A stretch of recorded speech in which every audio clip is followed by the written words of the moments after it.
That was a good way to start it off. You know, I didn't know exactly what the president would put in that speech, and I hoped to myself that he wasn't going to hold back, and sir, you didn't hold back. That was a hell of a way to start the next 4 years, but I just want to say from the bottom of my heart, and I know I speak for the president and for all of us, thank you for making this possible. We love you. We wouldn't be here without you, and we're going to make America great again together for the next 4 years.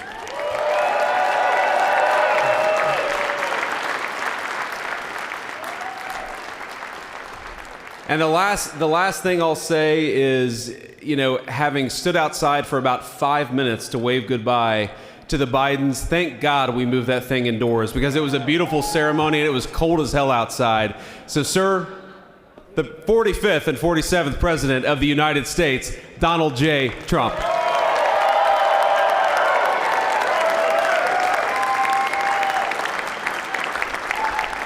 No, he's right. I looked, I said, oh, look at this beautiful sunny day. We blew it, and then I went outside and we were freezing. You would have been very unhappy. The sun was very deceptive, I will tell you. It is cold out. And I'm sort of saying, you know, that was so beautiful today. Maybe they should do it there every 4 years. Does that make sense? I don't know. Because, you know, the outdoor thing is really good, but it gets a little cold around this time of the year, as some people have noticed. And a lot of times they suffer through it. There was no suffering in that room. It was 72 degrees. It was perfect with the best acoustics I think I've ever heard in a room. This is not so bad either. But I just want to say, you're a younger, far more beautiful audience that I just spoke to. And I want to keep it off the record. I want to keep that off the record. Because I don't want to have all those big shots up there. I don't want to think you're more powerful than them, you look better than them, and I love you. Now, we just had a great time. We just had a great day. This was amazing. You know, when you think we took a journey, I mentioned in the speech, a lot of people said that was not a journey that was possible, and it was indeed possible. I didn't really know too much about what they were saying when they said that, but a lot of people felt it, and we hooked up with JD very early. I watched JD over a period of time. I endorsed him in Ohio. He was a great senator, and very, very smart. The only one smarter than him was his wife. That was, I would have chosen her, but somehow the line of succession didn't work that way, right? But now she's great, and he's great. This is a great, beautiful couple, and unbelievable career. I just said to him, you are very upwardly mobile, because he hasn't been doing it that long, but he picked it up so quickly. Remember, the first week was a little bit like the fake news was hitting him really hard. And I said, ooh, this may be tough, but after that, it was smooth sailing for him. He took on everybody. He took on the meanest. I don't want to use the word corrupt because we're into a new system, so let's wait till the corruption begins, because it will. But he took on some pretty mean people, and he handled it well. I want to also congratulate Mike Johnson for the job that he's doing.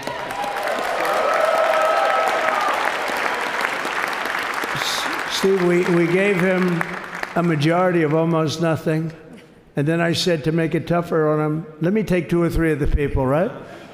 I said he'll only have to suffer with that for about 3 months. How are they doing, by the way? Are they? Is that moving along? Totally unified.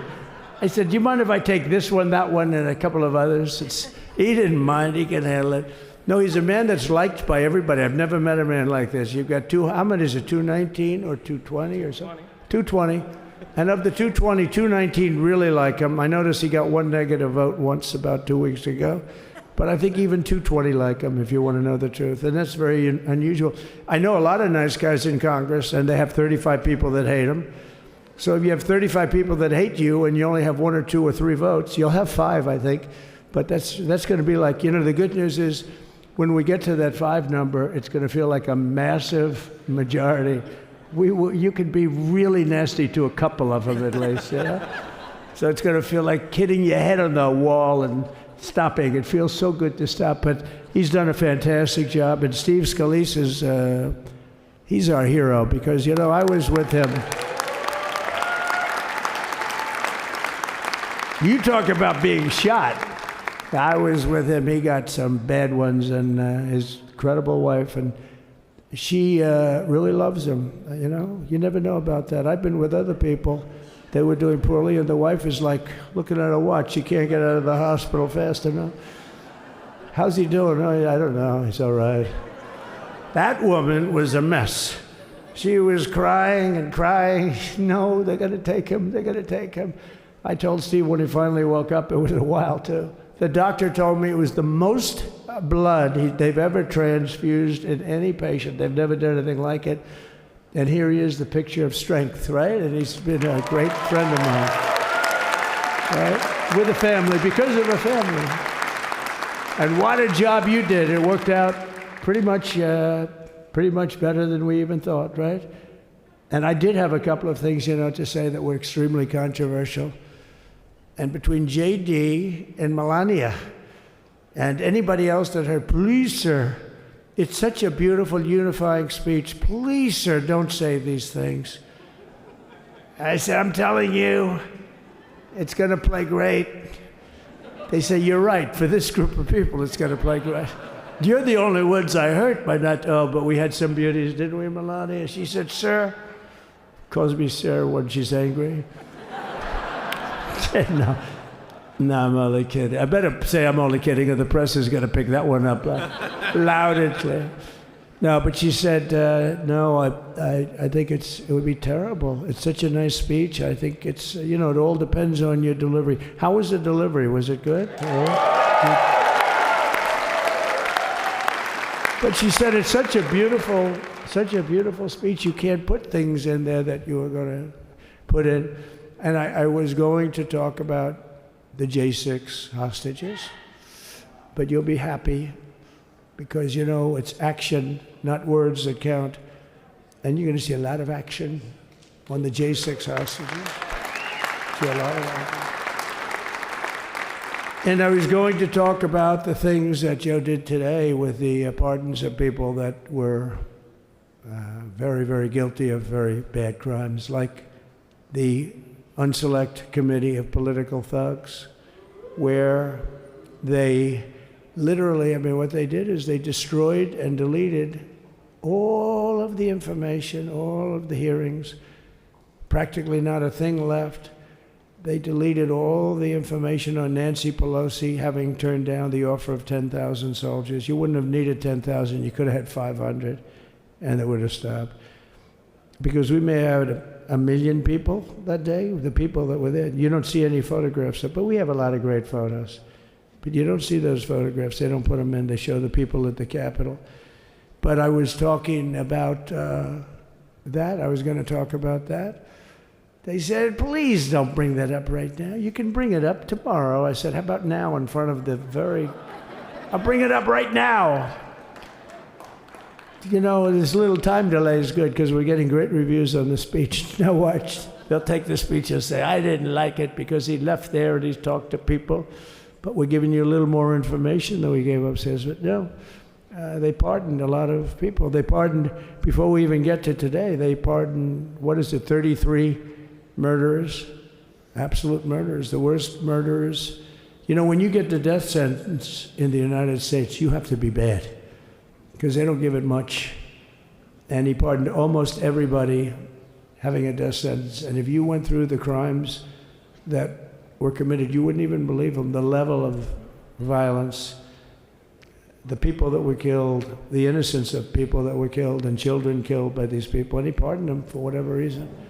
He spared them, but they didn't spare the people that they killed. And who knows what happens in the future. It's one of the worst because a lot of times they let them out early after that. They say you're going to be in for life, but then all of a sudden they get let out for good behavior, and then they go on a rampage. It's one of those little things, right?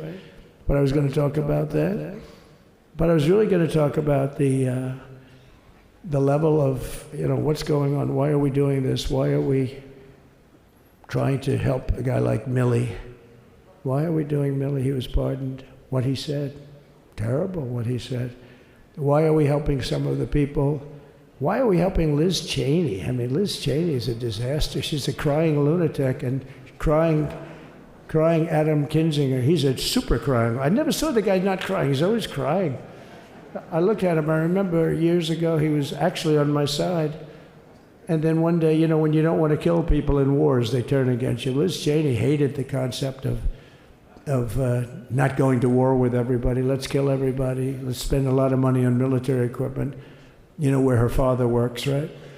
And but what she did was incredible. Think of it. They destroyed and deleted all of that information that went on for almost 2 years against Trump. And the reason they did, because it was all false, like the person that said, I tried to strangle a Secret Service agent. That's one of the toughest human beings I think I've ever seen. I actually had a friend saying, please don't change that, sir. You are the coolest sucker in history. Remember, she said, I put my hands around his neck because he wouldn't go to the Capitol. Made up fiction. And I was rebuffed. And the guy on the right is a massive weightlifter, probably stronger than me. Do you think he's stronger than me, honey? You know who I'm talking about. Possibly stronger than me. Slightly younger than me, like, I won't say how many years because I don't want to talk about that, but a lot of years. But I had a friend that said, why are you disputing that story? That's the coolest story I've ever heard. That I would attack a karate champion, get slightly rebuffed, and then throw my arms around a guy with a neck about this big. Even though there are bars, there are bars, you can't really do that anyway. So I wanted to talk about that. But all of that stuff got deleted. And the reason it got deleted is they were all caught in lies. Secret Service testified, and they said it didn't happen.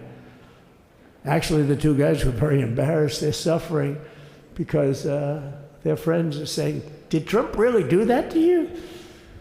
But they gained a whole new respect for me. But it was just make-believe stuff, and there were a lot of make-believe stories made up. So rather than suffer the wrath, like the story with Nancy Pelosi, I offered her 10,000 soldiers. She knows it. She admitted it on tape that her daughter made. She's a videographer or whatever you call her, which I'm glad she is. Oh, she can't be in good stead with Nancy.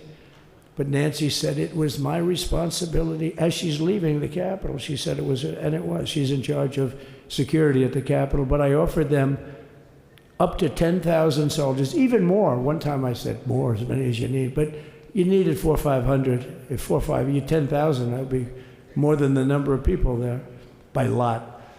But we offered her 10,000. Think of it, 10,000 soldiers. In other words, J6 wouldn't be J6. There would have been no J6. But she rebuffed them. She didn't like it. No, she didn't like it. Maybe she wanted that to happen. But she's guilty as hell. And now we would have to go through the process because they destroyed all evidence. They deleted everything. There's virtually nothing left. The other fake story and so many other fake stories. And many people came out on our side. And those people now, we've got to find them. There's nothing left. So that's a criminal offense. If that were a civil case, it would be a criminal offense. If that happened civilly where you did that, it would be a criminal offense.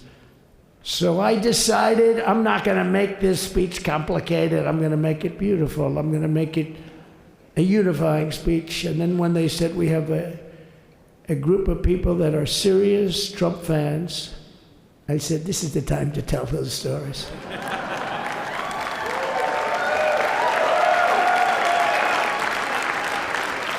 He knows. So anyway, but seriously, I'd like to, I think it was a tremendous success. I think we're very lucky we put it inside because it is really cold. We just went to the helicopter out of respect. It's something that's taken place for a long time. I guess it's as old as helicopters. You used to get into a stagecoach, now you get into a helicopter. Times change. But it's pretty old custom. And it's a beautiful custom, actually. It's a beautiful custom. I wish we could have had a better relationship. I wish we could have had a better relationship between Republicans and Democrats. I was with Senator Schumer. I said, Chuck, I think it's time we all start getting along a little bit because it doesn't make sense. I mean, we literally never get a Democrat vote. They never get a Republican vote, almost. And although there is a bill coming up very shortly that we have a lot of Democrat votes, right? That's going to be a very beautiful bill. We're going to have a deciding, I would say, within a week or so, I think. And it's going to be a very good bill. You all know what I'm talking about. So I just want to thank you all for being here. You have been our fans from day one. All these people all over. You've been our fans. This has been there's never been anything like it. There's never been anything like it. This has been a movement like no movement ever in history for probably any country, let alone this country. You know, if somebody's running for president, and if they go out and they announce they're going to Arizona, they're going to Nevada, they're going to someplace, if you have 200 or 300 people, that would be standard. Ronald Reagan would go out. I mean, outside of the last couple of days where people get a little excited, but even then you have a couple of thousand people. But if you're going to go someplace, any place, any one of the swing states, any one of the other states, I mean, how about the non-swing states? We won Alabama by 48 points. We won Tennessee by massive numbers. Wyoming, we won by numbers that are, nobody's ever seen numbers like that. And, you know, places like California, we did great, but when they send out like 38 million ballots, nobody knows where the hell they're sending them, and then they come pouring back, the whole thing. You know, they passed a law in California that if you work in an election bureau and if you so much as ask for a voter ID, if you say, sir, ma'am, could I please look at your voter ID? They have the right to put you in jail. You're a criminal. Can you believe that? There's only one reason that happens. They want to cheat. So they had it where voter ID wasn't accepted. But now if you even ask for it, this is seriously a bill that was just signed, passed in their legislature, and it was signed.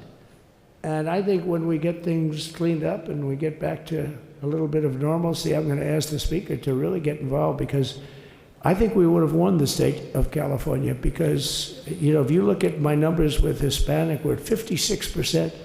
And we won the Texas border that had never been won, as the governor said. He's doing a good job, the governor, by the way, of Texas. But as the governor said, it hasn't, oh, did I get lucky?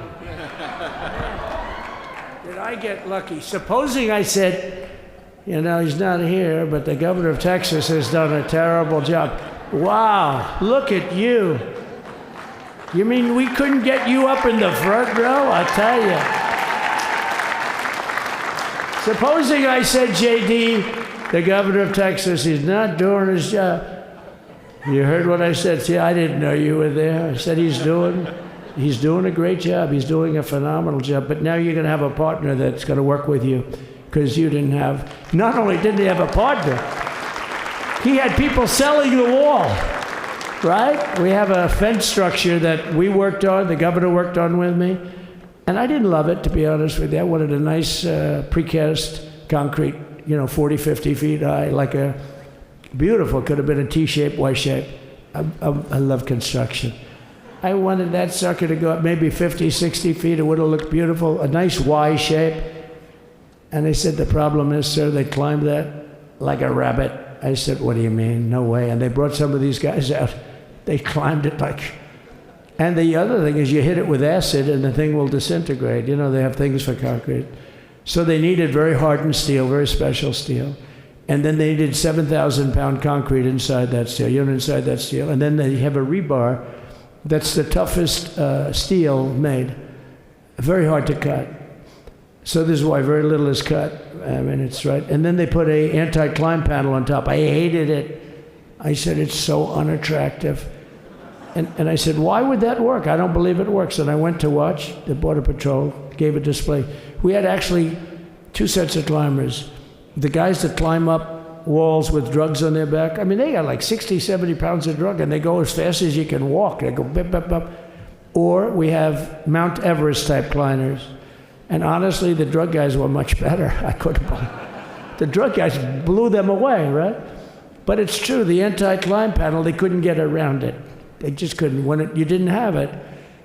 So sometimes you sacrifice beauty for efficiency, and we did. So we built this wall, and we built over 500 miles of wall. That's why we had such good numbers. The famous chart that came down, very thankfully, the chart that came down on my right, Governor. Had I not looked over there, I'm not speaking right now. You might be speaking here. You want to know the truth? you, JD, I've got a lot of great people in this party, but I got very lucky, but we had the best numbers we've ever had. But I bought, what happens is when you fill it up, it's like water. You fill it up. Now we have 571 miles of wall.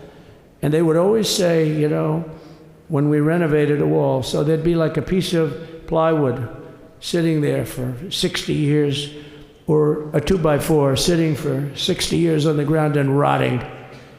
Because, and they'll say, you didn't build a new wall. Here we're building 50 feet up in the air, and 30 feet sections, 50-foot sections, all steel, all concrete, all everything. And all, by the way, they don't even want me to say this, but what the hell, it doesn't take that long time.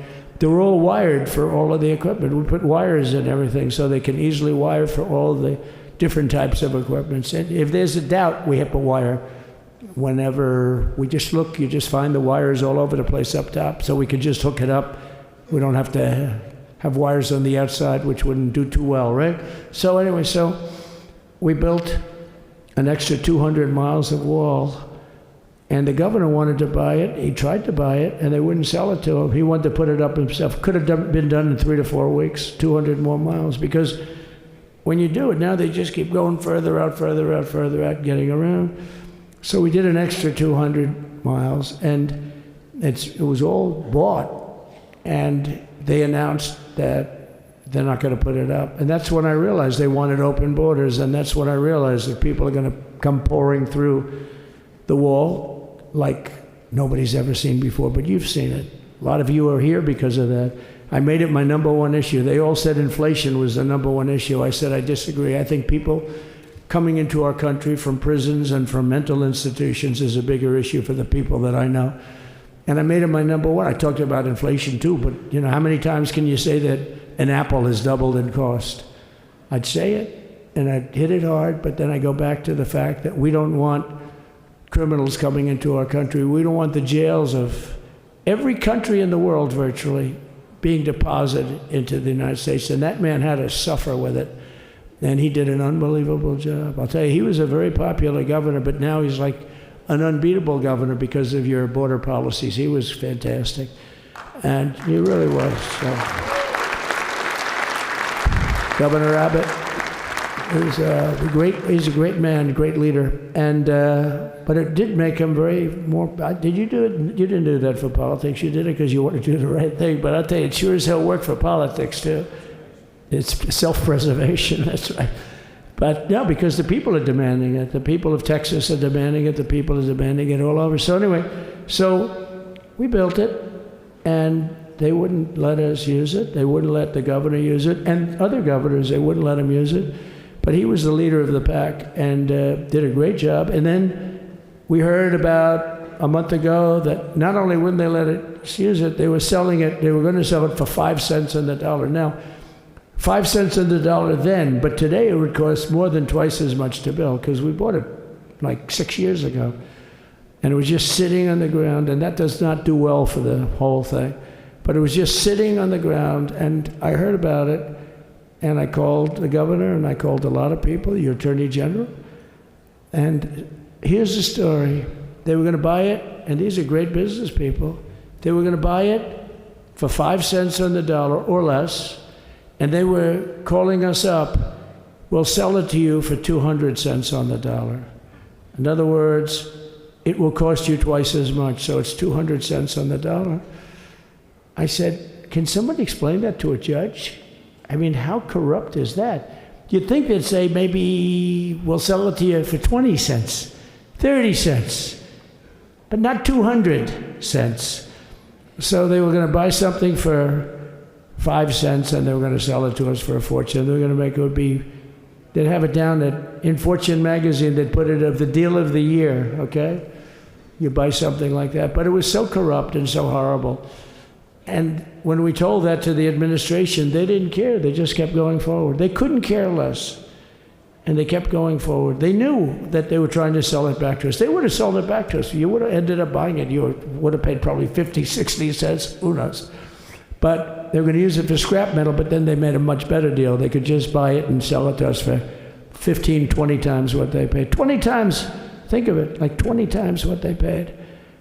And we wouldn't let it happen. And the governor with his attorney general, Ken Paxton. They made a fantastic, they're a good lawyer. He's pushed around pretty good by people, right? I said, you got a great attorney general. They should leave him alone. He was with me.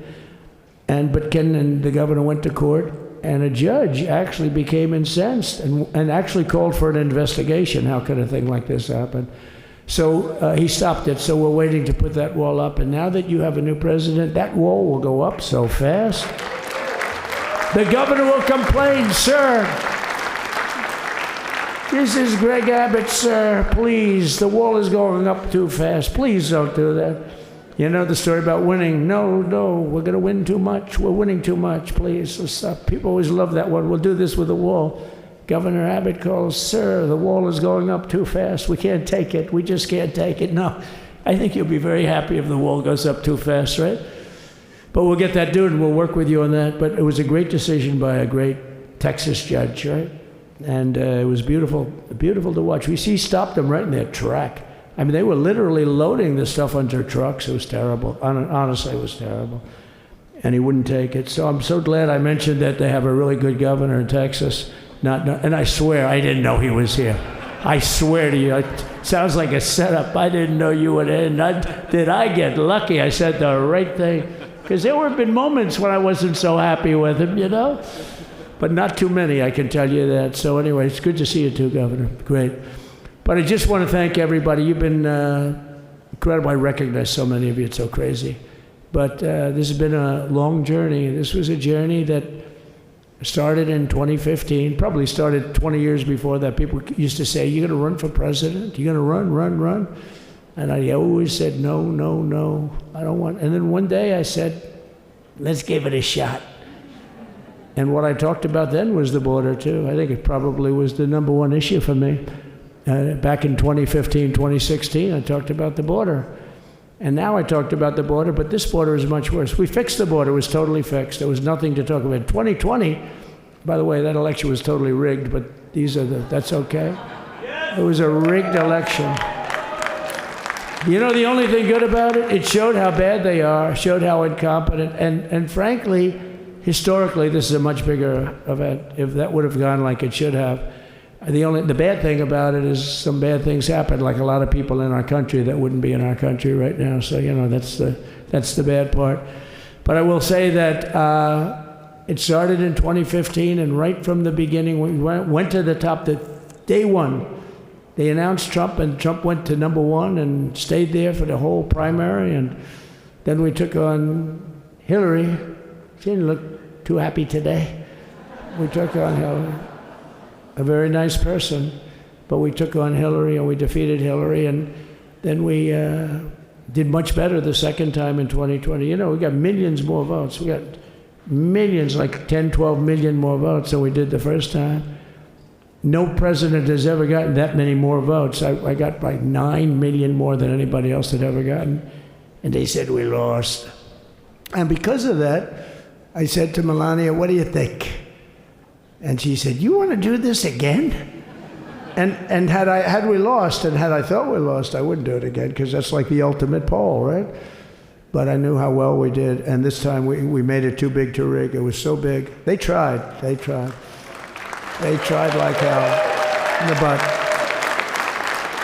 They tried to do it, and around 9:02, they gave up. Last time they did bad things, but this time they just said, yes.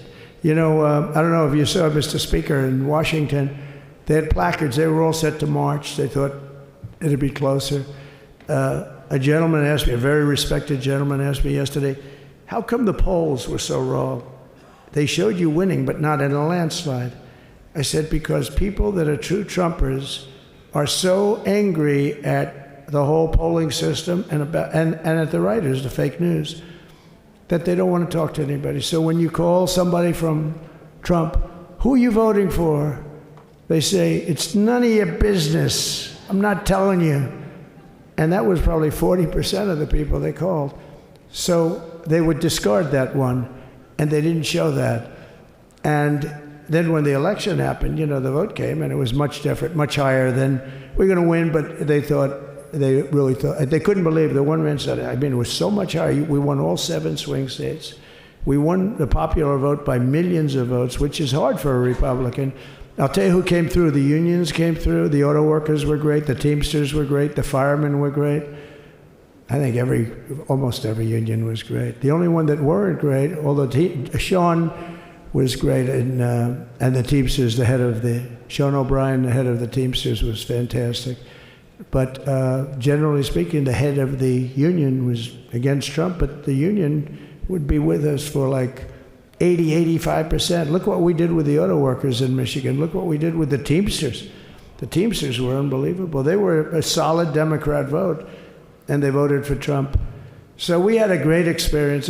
Now we have to go to work and get it done, because we have to do something that's going to be great. We're going to turn our country around, and we're going to turn it around fast. And I think this was a better speech than the one I made upstairs, okay? I think this was better, JD. I think this was much better, and I got to see my friend. So, Governor, take care of yourself. You call me, we'll start working. You know what that means with him? He's going to be calling me tomorrow morning at about 6. And I said, how about next week? You call me and we're going to get it started real fast. We'll really help you a lot. You've done a fantastic job protecting something which it's not supposed to be for the states. And amazing job you've done. Thank you very much. And I want to thank everybody. And I have a First Lady who's been incredible. She's been incredible.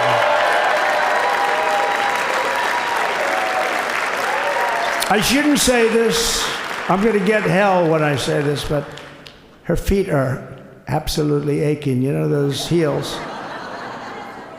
And we thought we were leaving. We were going home. Sir, would you be able to go down and say hello to some of your other fans that are here? I said, oh, I didn't know that. Wow. Did you get to see pretty clearly the picture, I hope? Good. That's good. But because you wouldn't want to make the same speech again, right? But she said, darling, I love you so much, but my feet are killing me. I said, honey, let me just see how far it is. I asked the person. Oh, not that long, maybe 400 or 500 yards. That's 5 football fields. I said, can you make it? She said, we're going to make it no matter what. We're going to make it because we have to go. Right? Right? And then we went out to the helicopter, though, just prior to this, and said goodbye. And it's a custom, and the wind is blowing like crazy. And with the hat that she's wearing, she almost blew away. We almost lost off her. She was being elevated off the ground. She almost blew away. No. So we all appreciate it, because she's been a great First Lady. A beautiful and a great First Lady. And they love our First Lady. You know, JD, whenever I make a speech, I see hundreds of times, we love our First Lady, we love, and they do, and they should. She's great. So I just want to thank you very much. I just want to thank everybody. And I felt that, I said to JD, should we give him the A treatment, the B treatment, the C, the D, or the F? You know what the F is? Hello, everybody. Thank you for being here. Bye-bye. I gave you the A+ treatment. Thank you. Thank you all. Thank you, Governor. Thank you all very much. Appreciate it.